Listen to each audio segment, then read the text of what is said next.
یعنی وہ رحم دلی کا مظاہرہ نہیں کریں گے اور انسان اپنی طاقت کے بلبوتے پر اور جو طاقتور ہیں یعنی وہ رحم دلی کا مظاہرہ نہیں کریں گے اور انسان اپنی طاقت کے بلبوتے پر وسلم نے ارشاد فرمایا، حضرت جابر رضی اللہ تعالیٰ عنہ سے روایت ہے کہ آپ نے فرمایا کہ جب اللہ اس کے رسول صلی اللہ علیہ وسلم کی نافرمانی ہوتی ہے کسی جماعت کے اندر، کسی قوم کے اندر،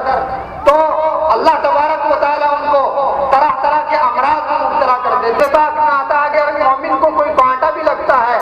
اس کو کوئی سر میں درد بھی ہوتا ہے، تو وہ بھی اس کے اعمال بد کا نتیجہ ہوتا ہے۔ اس لیے اگر ہم لوگ آج اس بات کا تہیہ اور ارادہ کریں اور ہم یہ بات پیغام کے لیے جو بہترین تحفہ چھوڑتے ہیں وہ بہترین علم و لیاقت ہے۔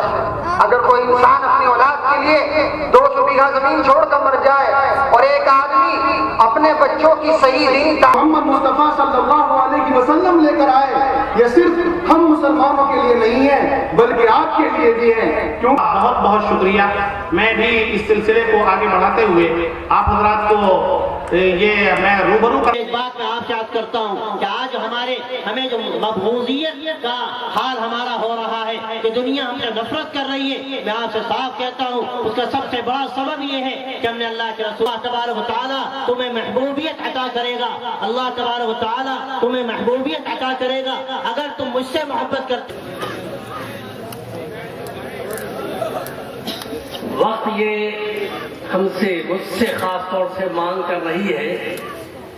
کہ صرف چند کے نتیجے میں حاصل ہوئی، لیکن میں عرض کرتا ہوں کہ یہ ایک انفرادی محبوبیت ہے۔ جو سامنے ان حالات میں تبدیلی چاہتے ہیں تو اس کے لیے ہمیں یہ کرنا پڑے گا کہ اللہ کے رسول صلی اللہ علیہ وسلم نے جو نمونہ چھوڑا ہے، نمونہ صرف نمازوں کا نہیں، نمونہ صرف عبادتوں کا نہیں، وہ نمونہ معاملات کا ہے۔ وہ نمونہ جب محبت کرتا ہے کسی بندے سے، حدیث میں آتا ہے آسمانوں میں اس کی محبت کا اعلان ہوتا ہے۔ آج ہم نے اپنے طرز عمل کو ایسا دوسرے راستے پر ڈالا، اللہ کے رسول صلی اللہ علیہ وسلم کے طرز معاشرت کو چھوڑ کر آج ہمارا سماج بھی سنت کے مطابق ہو۔ ہم کاروباری ہیں، ہم آفس میں ہیں، ایک آفس میں جانے والا کام چوری کرے، وقت پورا نہ دے، اپنے آپ کو دھوکہ دے، غداری کرے، وہ مسلمان نہیں ہے۔ میں آپ سے صاف کہتا ہوں مسلمان وہ ہے جو آپ صلی اللہ علیہ وسلم کے مکمل طرز زندگی کو اختیار کرے۔ آج اس کی ضرورت ہے، آپ یہ پیغام لے کر جائیں، اپنے گھروں میں چرچا کریں، اپنی خواتین میں بات کریں کہ ہمیں سنت کو اختیار کرنا ہے۔ سنت نماز کی بھی ہے اور سنت کاروبار کی بھی ہے، سنت کھیتی باڑی کی بھی ہے، سنت دشمنوں کے ساتھ معاملہ کرنے کی بھی ہے۔ اپنے پڑوسی کیا پڑوسی ہے، وہ ہندو ہو یا مسلمان ہو، کسی مذہب کا ہو، میں نے آپ سے عرض کیا آپ صلی اللہ علیہ وسلم نے کیا فرمایا، ہمارے یہودی پڑوسی کو کھانا بھیجو۔ آپ نے فرمایا پڑوسی کی خدمت کی جائے۔ آپ فرماتے ہیں کسی کی عیادت کی جائے،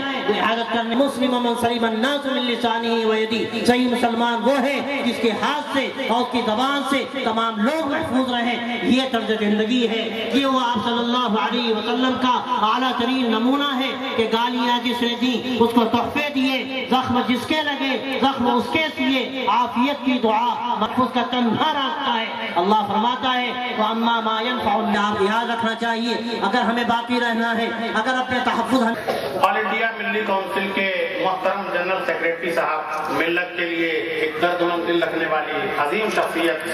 جو زبان و قلم سے بہت سی نتائج پر مبنی منصوبے بناتے ہیں، عملی جامہ پہناتے ہیں۔ ہماری خوش قسمتی ہے کہ وہ پہلے بھی تشریف لائے، آج بھی جلوہ افروز ہیں۔ میں گزارش کر رہا ہوں کہ حضرت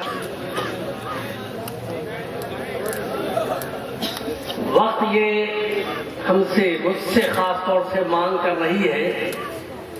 کہ صرف چند باتیں آپ کے سامنے رکھ